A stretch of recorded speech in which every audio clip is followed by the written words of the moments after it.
नमस्कार दोस्तों, मैं अंकुर उपाध्याय स्वागत करता हूं आप सभी का आपके अपने YouTube channel share market analysis में।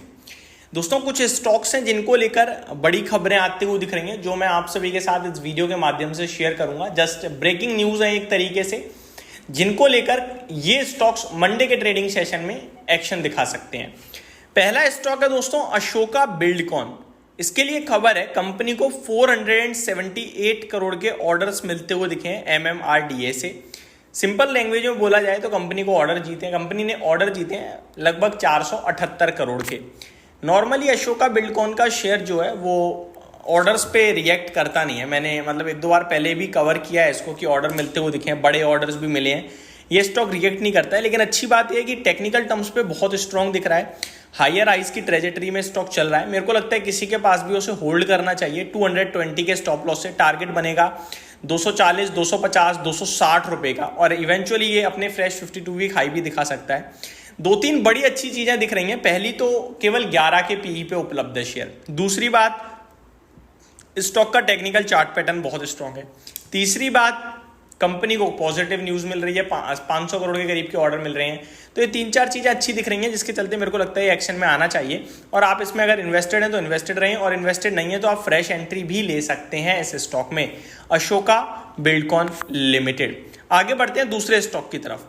खबर है एलेम्बिक फार्मा के लिए, company gets US FDA final approval for ANDA of betamethasone valerate foam. तो इनके लिए US FDA से इन्हें फाइनल अप्रूवल मिल गया है। अब ये इस दवा को या जो भी ये ट्यूब है इसको बेच सकते हैं आराम से अमेरिका में।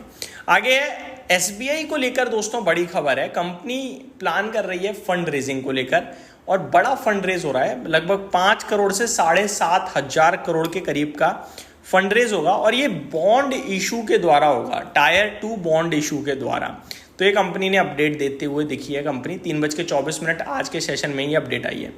नेक्स्ट है NBCC, जिसको लेकर खबर आ रही है 6 सितंबर को कंपनी ने रिकॉर्ड डेट तय करी है डिविडेंड के लिए 63 पैसे के। तो जिसके पास भी ये स्टॉक है, आपको बता दूं 63 रुपीज़ प्रति शेयर का डिविडेंड आपको मिलेगा। और अगर कोई फ्रेश एंट्री लेता है 6 सितंबर से पहले, तो उसको भी वो भी डिविडेंड के लिए एलिजिबल होगा। अब एक बार NBCC और SBI दोनों का चार्ट देख लेते हैं कैसा दिख रहा है। SBI और NBCC दोनों पे मैं काफ़ी बुलिश रहा हूँ, और SBI पे तो स्टिल बुलिश हूँ। NBCC की भी बात करें तो यहाँ भी ऑर्डर्स की कोई कमी नहीं है, कंटिन्यू बड़े ऑर्डर्स मिल रहे हैं। अभी रिसेंटली बड़ा ऑर्डर मिलता हुआ दिखा कंपनी को एक। टेक्निकल चार्ट पैटर्न बहुत स्ट्रॉन्ग है। आज भी अगर आप देखें खबर तो कुछ नेगेटिव नहीं है, इनफैक्ट न्यूज़ तो नहीं है, ये पहले का ही एक इवेंट है, उसके लिए रिकॉर्ड डेट तय कर दिया, इससे ज़्यादा कुछ भी नहीं है। अगर किसी के पास है उससे मैं ये कहूँगा, आप एक स्टॉप लॉस लगाइए 155 का और होल्ड कीजिए इसे लॉन्ग टर्म के लिए। कोई फ्रेश लेना चाहता है तो वो 158 का स्टॉप लॉस काफ़ी दूर लगेगा उन्हें, 155 158 का। छोटा स्टॉप लॉस 163 का रख सकते हैं आप चाहो तो फ्रेश एंट्री लेने के लिए। स्टॉक अच्छा लग रहा है, लेकिन फ्रेश एंट्री में ज़्यादा कंफर्टेबल होगा 160 की रेंज में मिल जाए, 152 का स्टॉप लॉस बन जाए, देन 175, 190, 200 के टारगेट्स के लिए प्ले करा जाए। ओवरऑल देखा जाए तो स्टॉक का चार्ट पैटर्न काफ़ी स्ट्रॉन्ग है, लॉन्ग टर्म पर्पज से ये ऊपर जाने के चांसेस बहुत ज़्यादा हाई हैं इसके, बट वैल्यूएशन टर्म में उतना रीजनेबल नहीं लगता है। नेक्स्ट है SBI, बहुत ही दमदार बैंक है, किसी को बताने की ज़रूरत ही नहीं है इसके बारे में। 715 है, मैंने काफ़ी बार वीडियोस भी बनाई है कि 720 जब भी आए खरीदो बैठो। ये स्टॉक 4 डिजिट में जाएगा, इतना आप समझ लो। 4 डिजिट यानी 1000 रुपये होता है। अब ये 1000 रुपये 1 साल में जाएगा, 6 महीने में जाएगा या 1.5 साल में जाएगा, नो वन नोज, लेकिन जाएगा। और अच्छी बात यह है कि रेट कट अब पूरी तरीके से तैयार हो गए हैं, फेड करने वाला है, उसके बाद हमारा RBI भी करेगा। रेट कट से बैंकिंग एंड फाइनेंशियल्स को काफ़ी बड़ा बूस्ट मिलता है, क्योंकि इकोनॉमी और तेज होती है, और इकोनॉमी तेज होने के लिए पैसा चाहिए, और पैसा जो है वो यहीं से घूमता है। मेरे को लगता है ये SBI आपके लिए स्टॉक टू वॉच है फॉर नेक्स्ट 1 ईयर, और वैसे भी अच्छी परफॉर्मेंस चली रही है, यहाँ से भी और अच्छी परफॉर्मेंस आ सकती है। अगला स्टॉक है करुण व्यासा बैंक, जहाँ पे RBI की तरफ से अप्रूवल मिल गया है SBI म्यूचुअल फंड को कि आप इसमें अप टू 10% तक का स्टेक ले सकते हैं। नेक्स्ट स्टॉक है दोस्तों व्हील्स इंडिया, कंपनी के लिए खबर है, company approve to acquire up to 45.06% stake in in O2 renewable energy XXVI, cost of acquisition 25.2 million rupees.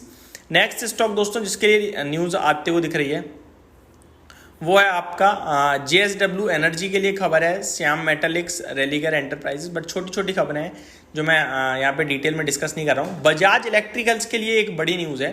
Bajaj electrical ने कहा है कि company says scheme of HDFC mutual fund raise stake in Bajaj electrical 9.28% from 6.38%, यानी कि almost 2.9% का stake HDFC mutual fund ने Bajaj electricals के share में बढ़ाया है। तो बहुत बड़े लेवल पे इन्होंने इसमें एक्विजिशन स्टेक बढ़ाया है, ये देखने वाली बात होगी स्टॉक को। नेक्स्ट KEC इंटरनेशनल के लिए काफ़ी पॉजिटिव न्यूज़ है। कंपनी को 1080 करोड़ के ऑर्डर मिलते हुए दिखे हैं और KEC इंटरनेशनल छोटे से छोटे बड़े से बड़े ऑर्डर पे रिएक्ट करता है 3 से 4%।